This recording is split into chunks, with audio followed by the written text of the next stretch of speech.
মানে টমেটো বাটা দিলেও কি হয়, একটু তার পরিবর্তে একটু টমেটো সস দিয়ে দেওয়া হয়।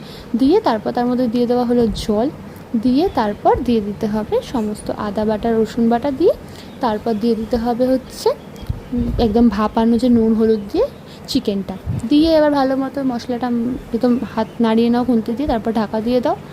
হ্যাঁ, সবচেয়ে একটা গুরুত্বপূর্ণ কথা, ঢাকনা দেওয়ার আগে অবশ্যই সামান্য পরিমাণ জল দেবেন, নাহলে তলা বসে যাবে। তো দেখতেই পাচ্ছ, তাই তোমাদেরকে বলছি যে জলটা দিয়ে তারপর ঢাকনা দেবে, তারপর একটু ঢাকনা দেওয়া 2-5 মিনিট পর ঢাকনা খুলে একটু ভালো মতো নাড়াচাড়া করে নেবে, আবার কিছুক্ষণ ঢাকনা দিয়ে দেবে। মানে ভালো মতো মশলা কষাবে, আর একদম যেন মশলার কোনো গন্ধ না থাকে, বা মশলা আলাদা মাংস আলাদা জল আলাদা এটা যেন না হয়, ভালো মতো কষাবে, ধৈর্য ধরে রান্নাটা করবে। তো দেখতেই পাচ্ছ এখানে প্রায় অলমোস্ট চিকেন কষাটা রেডি, তবে মনে হচ্ছে যে আরেকটু হবে, তো এই জন্য আরেকটু ফুটছে, তো আরেকটু জল দেওয়া হয়েছিল, দিয়ে একটু ফোটানো হচ্ছে। আর তারপরে আরেকবার ঢাকনা দিয়ে দেওয়া হলো। তো তোমাদেরকে একটা গুরুত্বপূর্ণ কথা বলি, যখনই তোমরা ঢাকনা খুলবে, ঢাকনার যে জলটা ভাপটা জমে, ওই ভাপটা জলটা দিয়ে দেবে রান্নার মধ্যে, এতে কী হয় টেস্টটা খুব সুন্দর হয়।